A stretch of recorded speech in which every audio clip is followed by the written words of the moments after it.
Now, National Child Abuse Prevention Month, observed in April, seeks to acknowledge the importance of families and communities working together to prevent child abuse. Communities are encouraged to share child abuse prevention strategies and promote prevention across the country. Now, one organization that is doing its part is the Children's Authority of Trinidad and Tobago.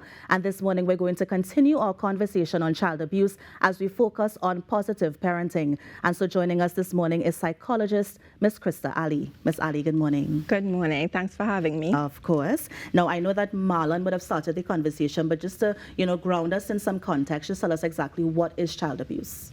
What is child abuse? Yeah. So child abuse would be considered to be any act that harms a child, hurts a child in any form or fashion. We tend to always think about that being something physical that you can see, or something that you can look at a child and tell, hey, that child has been abused. But that's not really the case. We have children who are experiencing multiple types of abuse, including verbal abuse and neglect, which are also very important. And these are the ones that we tend to not pay too much attention to. Yeah. Now, we would have started the conversation with the effects it have on the children, but let's now change gears to parenting. As we look at positive parenting, what are some examples you can give as to what that may look like? So first, let me start off by talking about what exactly is positive parenting. Now, this is not a new thing, but it is different. It's very different to most of our parenting styles in the Caribbean especially. So it's about respecting your child, using empathy or understanding to create a relationship with your child and empower your child, where we focus on the good things that your child normally does versus pointing out all the negative things that they do. Because when you really think about it, so you have your child acting in a certain way for most of the day. How much of that day are they really doing something negative? Most of the time they're behaving, they're listening, they're doing what they're supposed to do. Are we pointing that out to them and praising them for when they are doing something positive? No. We usually tend to focus on, oh no, you did something naughty right now. Let me degrade you. Let me tell you something. Let me shout at you. And this is what we want to move away from. So it's about encouraging. It's about building up your child's self-confidence so that they can make positive decisions in the future and help them to learn new behaviors. What does that look like? So, for example, you have a toddler who is in the supermarket or the grocery store. They're having a tantrum, right? Right. Is it that you're going to pull the child across and talk to them and be like, you're behaving in a manner, that's wrong, or I didn't teach you about? Because I know that normally with us, maybe in the Caribbean, we may want to pinch or maybe we want to hit or flog at that point in time. Yes. So what does positive parent look like, or positive parenting look like in that particular example? So it needs to start before that. It needs to be a conversation that you're continuously having with your child so that they understand what type of behaviors are expected from them in particular situations. Now, this is a skill that they're going to need throughout life. We need to know how to behave in the workplace. We need to know how to behave when you're in a situation like this when all the spotlights are on you. Yeah. So in the same way, we have to teach children about the type of behaviors that's expected. What I will say is that a lot, and I see this very frequently, when you're in a situation like that where your child is throwing a tantrum, we yell at them. We shout at them, and it's almost so embarrassing, like for the child, for yourself. Nobody's learning anything from that. So having a conversation with your child before and letting them know what the consequences for that negative behavior is going to look like, perhaps letting them know, if you're going to behave that way, we won't be able to take you shopping again with me. You can't come to the grocery. You won't be able to pick out your own snacks, things like that, so that they understand the natural consequences for that negative behavior. They're able to stop and say, hey, well, let me just think about this. Let me act a particular way in order to benefit from, acting positively and doing these fun activities. But when does the conversation happen? Does it happen at 2 years old? Does it happen at 4 years old? Is there a different conversation that happens at both ages and different stages of the child's life? So positive parenting is about loving your child. It's about creating a positive relationship with your child. That should start from birth. But what I do want to say is that this might be new information to some people, particularly those with teenagers who might say, oh gosh, boy, I've literally tried everything and this child still behaves in a particular way. I want parents to understand that it's not too late, right? You might find it a bit odd that, I've been doing these things with my kid and now I want to start doing something different. Have that conversation with her. or him, let them know, hey, I'm going to start trying something different. Nothing has really worked. And this is something I hear from parents all the time. Nothing is working. Beating them didn't work. Shouting at them, taking away things from them didn't work. Try love. Yeah. Did you try that? Let's try something different. Let your kid know, hey, I'm going to try something different, and I'm just going to love you, and I'm going to talk to you, and I'm going to understand you. Yeah. And what can parents do? I mean, what is that first step that you can do to start on the road to even loving your child, or even, you know, trying to implement that positive parenting in your life? So it's a mindset. It's a shift in mindset. In the Caribbean, a lot of our parenting skills have been handed down to us from the previous generation. And we find that that includes a lot of corporal punishment, which is not something that we advocate for. So it's really about you making that decision that I'm going to try something different. I'm going to be a different parent, instead of looking at it from the perspective of, let me just do what was done to me and let me just continue that. It's about, what did I not receive as a child that I would like to give to my kid, and maybe something might be different. So it's really about a mindset. It's a practice that we need to put in place. And I will tell parents, just be patient with yourself as well. That same type of patience that we want you to show your child, be patient with yourself, because it's a new thing that you're going to be trying. It's not going to be perfect. Yeah. Now, ideally, it sounds good. It sounds good that parents can learn a new way to do things and develop a new sort of method. But I also know that there are some parents who are like, look, I was beaten when I was younger and I turned out okay. So why can't I use that same and I know you're laughing because you've heard it before. And so why can't I use that same practice on my child if it works for me and I am a normal, fully functioning human being? You know what I always say to that? Did it really work?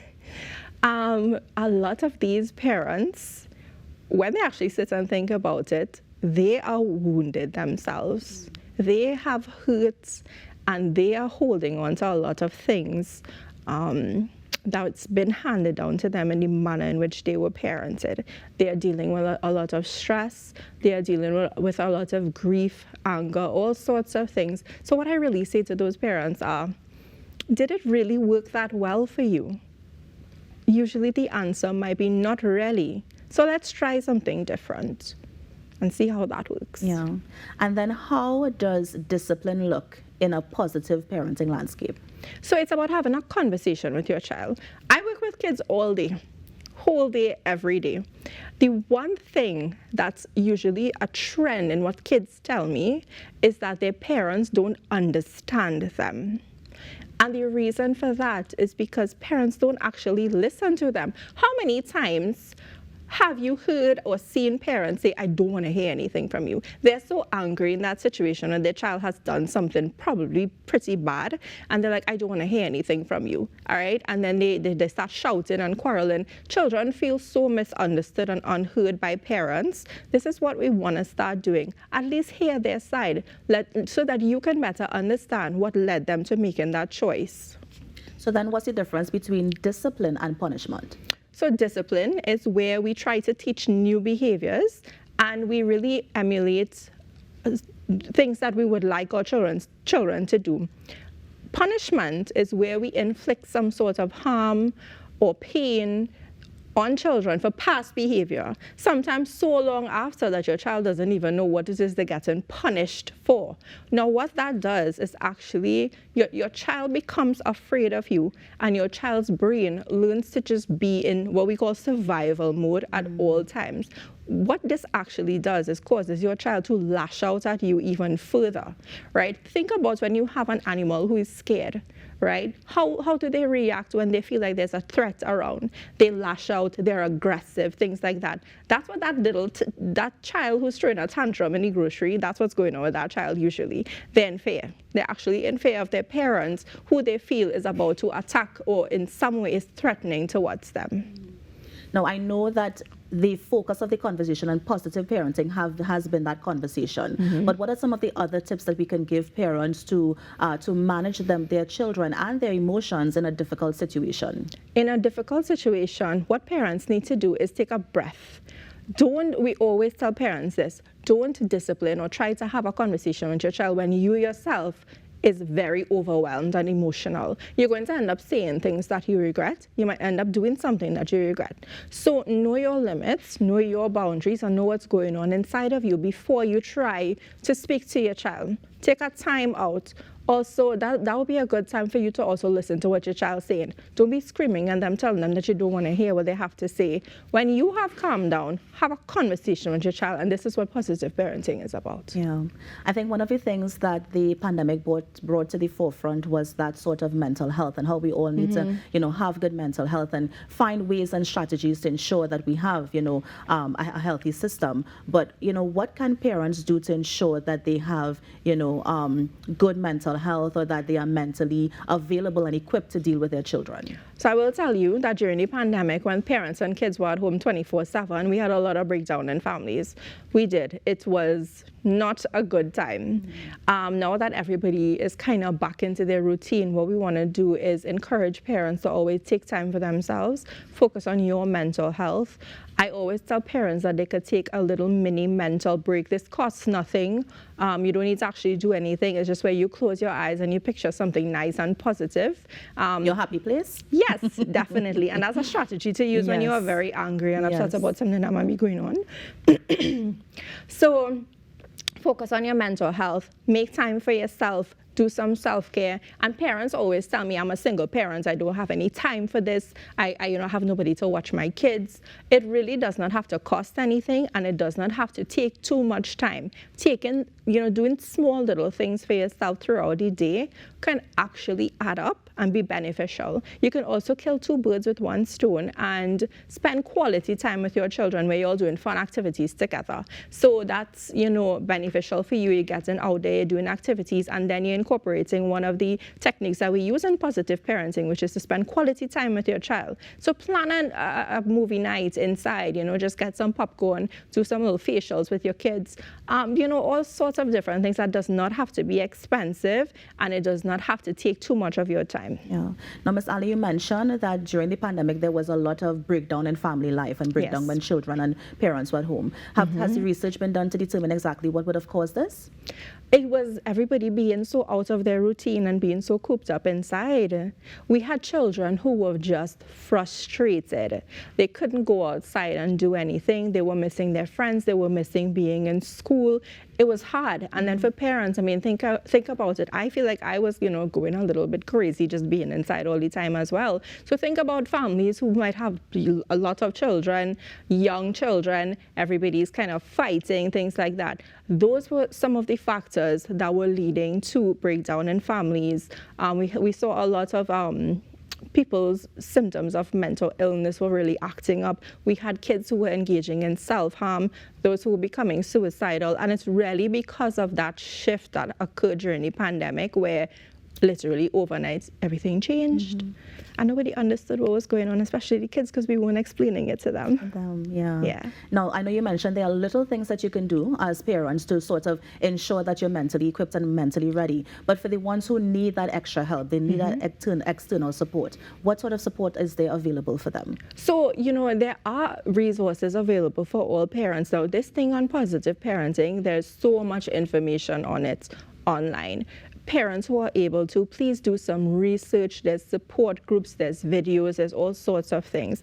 Persons in our society as well, excuse me, we also have things like parenting programs that persons are not aware of. Yeah, so we have a lot of NGOs and government ministries that are doing parenting support groups, parenting training groups, things like that. Us at the authority as well, and for persons who are at the attention of the authority, we have ongoing things that we have as well, where parents can engage, different sorts of services, and we have our social workers who would link them with those various resources. Yeah, because I was just about to ask about the role of the social worker as well. Yes. Is it that they have to intervene at some point as well, if they are asked to intervene? Our social workers are there from the jump. Once a client gets, to the attention of the authority, the social worker is there to partner with that family. And I stress on family because it's not just the child. We work with the entire family to help build bonds, things that might have been broken, to point persons in the direction of support, various support that they might need, all sorts of things, crisis intervention, referrals to get financial assistance, all sorts of things. Our social workers are really there to work hand in hand with families to rebuild that family unit. Right. And Ms. Ali, before you go, just remind us about some tips that parents can use to ensure that we implement that sort of positive parenting in our approach. So it's about being patient with yourself. It's about practicing these methods, and it's really about making that intention that I'm going to do something different and not just rely on the skills that I've been using before that may not have been working. It's about wanting to do something different for your child to see a different outcome. I know that we all can see that something is wrong in our society with how we are treating our children.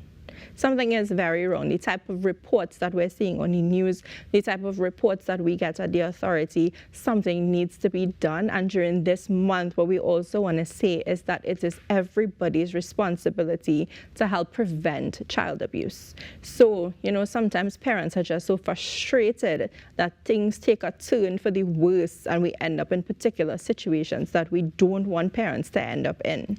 Reach out if you feel like, something is going on that you can't manage on your own.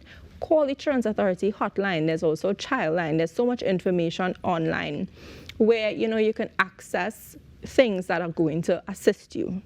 So it's everybody's business to help us reduce these really crazy numbers in the type of abuse that we're seeing with our children. We want to go back to where we're talking about it takes a community to raise a child, it takes a village to raise a child. We want to encourage people that if you see something, please say something and report it to our hotline. Final question for you. Sure. Do you think there is any child or any children beyond repair? Oh gosh, no. Beyond repair? No, that would mean that I need to give up on everything that I do on a daily. Let me tell you, no. One of the great things that I'm able to do in my job is that I'm able to build relationships with children who might be deemed as the worst, having the worst type of behaviors, and there's good in every one of them, and I've seen positive changes in every one of them. Well, thank you so much, Ms. Ali, for joining us. I know that the hotline numbers are up on the screen, 996 or 800-2014 if you need to reach out to the Children's Authority. We are going to continue the conversation next week, but for now, let me thank you so much for joining us. You're welcome. And that was psychologist Ms. Krista Ali just talking about positive parenting as we continue to commemorate Child Abuse Awareness Month. You're on the Now Morning Show. We're going to take a break and be right back. Stay with us.